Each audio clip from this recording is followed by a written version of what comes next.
पूजा जब अपने मायके से ससुराल वापिस आती है तो उसकी सासू माँ पहले तो उसको बड़ी बड़ी आंखों से घूरने लगती है और फिर गुस्से में पूछती है, तुम्हारी माँ ने आज भी तुम्हें खाली हाथी भेजा है क्या? कुछ देकर नहीं भेजा? तो इस पर पूजा कहती है कि माँ जी, आप कैसी बातें कर रही हैं? मेरी शादी को 5 साल हो चुके हैं।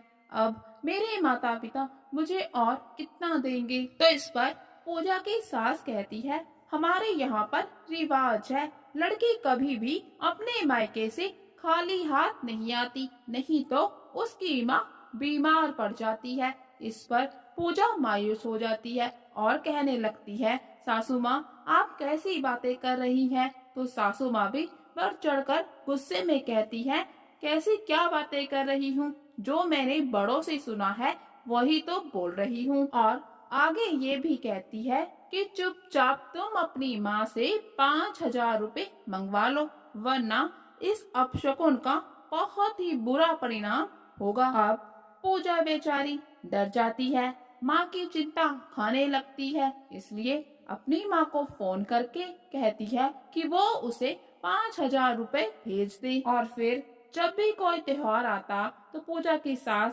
सारे त्योहार का खर्चा उसके मायके से ही मंगवा लेती और हर बार यही कहती, अगर वो नहीं देंगे तो अपशकुन होगा। और फिर ऐसे ही एक दिन करवा चौथ का व्रत आता है तो इस पर भी पूजा की सास उससे कहती है कि उनके वहाँ पर रिवाज है कि करवा चौथ के व्रत के दिन सास बहू दोनों ही एक जैसी साड़ी पहनती है, तो वो अपने मायके से 2,000 रुपए मंगवा ले। तो इस पर पूजा उदास हो जाती है और मायूसी से कहती है कि सासू माँ अब फिर से वो अपने मायके से पैसे मांगेगी। तो उसकी सासू माँ कहती है, पता है कि उनका बहुत ही खर्चा हुआ है, इसलिए सिर्फ 2,000 ही मांग रही हूँ, कोई सस्ती सी साड़ी ही पहन लूंगी। और इन सब को भी रीति रिवाज का नाम देकर वहाँ से चली जाती है। पूजा बेचारी अपने कमरे में जाकर रोने लगती है और फिर शाम को जब उसका पति आता है तो सारी बातें उसे बताती है। वो भी अपनी माँ का ही पक्ष लेता है और कहता है कि कोई ना कोई रीति रिवाज होगा, इसीलिए माँ ने उससे ऐसा कहा। और ये भी कहता है कि तुम्हारे और माँ के बीच में मुझे नहीं आना, तुम दोनों अपना काम खुद से देखो। पति के मुंह से ऐसी बातें सुनकर पूजा और भी ज्यादा मायूस हो जाती है, लेकिन वो एक बात समझ लेती है कि अब उसको ही कुछ करना होगा, नहीं तो उसकी सासू माँ का लालच बढ़ता ही चला जाएगा और इसमें उसके माता पिता और भाई यूं ही पिसते रहेंगे। और फिर अगले दिन पूजा सुबह उठकर अपनी सासू माँ के पास जाती है और कहने लगती है, माँ जी, क्या आपको याद है अभी कुछ समय पहले ही मेरे भाई का बेटा हुआ था? तो उसकी सासू माँ कहती है, हाँ याद है, तो क्या हुआ? पूजा कहती है कि उसका जन्मदिन आ रहा है, तो हमारे यहाँ पे ये रिवाज है कि भतीजे के पहले जन्मदिन पर बुआ उसे सोने का झूला देती है। तो उसकी सासू माँ बड़ी बड़ी आंखों से उसकी तरफ देखने लगती है और कहती है, क्या सोने का झूला? सोने का झूला देने में तो तुम्हारे सारे गहने लग जाएंगे। तो इस पर पूजा मुस्कुराते हुए कहती है कि नहीं नहीं माँ जी, झूला बुआ के सासू माँ की तरफ से होता है। तो फिर ये सुनकर सासू माँ भी बोलने लगती है, क्या भतीजा तुम्हारा, सब कुछ तुम्हारा, लेकिन झूला मेरी तरफ से क्यों?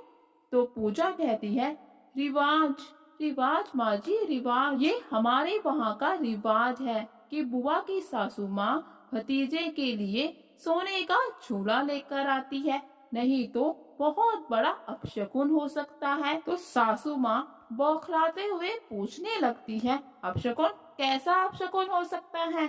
तो पूजा कहती है, ऐसे में तो कुछ कुछ सासू माँ भगवान को प्यारी भी हो जाती हैं और जोर जोर से रोने का नाटक करने लगती है। तो इस पर पूजा की सासू माँ कहती है, पागल हो गई हो क्या? ऐसे क्यों रो रही हो? तुम तो भरी जवानी में मुझे मारना चाहती हो। तो पूजा कहती है, नहीं नहीं माँ जी, ऐसी बात नहीं है। मैं तो चाहती हूँ कि आप 100 साल तक जिए, इसीलिए कहती हूँ कि आप झूला दे ही दीजिए। पूजा की सासू माँ भी डर जाती है और तुरंत बैंक जाकर पैसे ले आती है और फिर पूजा को देती है और कहती है कि ये लो पैसे और अपने मायके जाके ही मेरी तरफ से झूला खरीद कर दे देना। और फिर पूजा अपने मायके चली जाती है और सारे पैसे अपनी माँ के हाथ में रख देती है, तो उसकी माँ पैसे लेने से मना कर देती है। तो इस पर पूजा कहती है, क्यों क्यों माँ, मना क्यों करती हो? क्या मैं तुम्हारी बेटी नहीं या फिर जय उसका भतीजा, उसका कुछ नहीं लगता? पूजा ये सब बोल ही रही थी कि इतने में उसकी सासू माँ का फोन आ जाता है।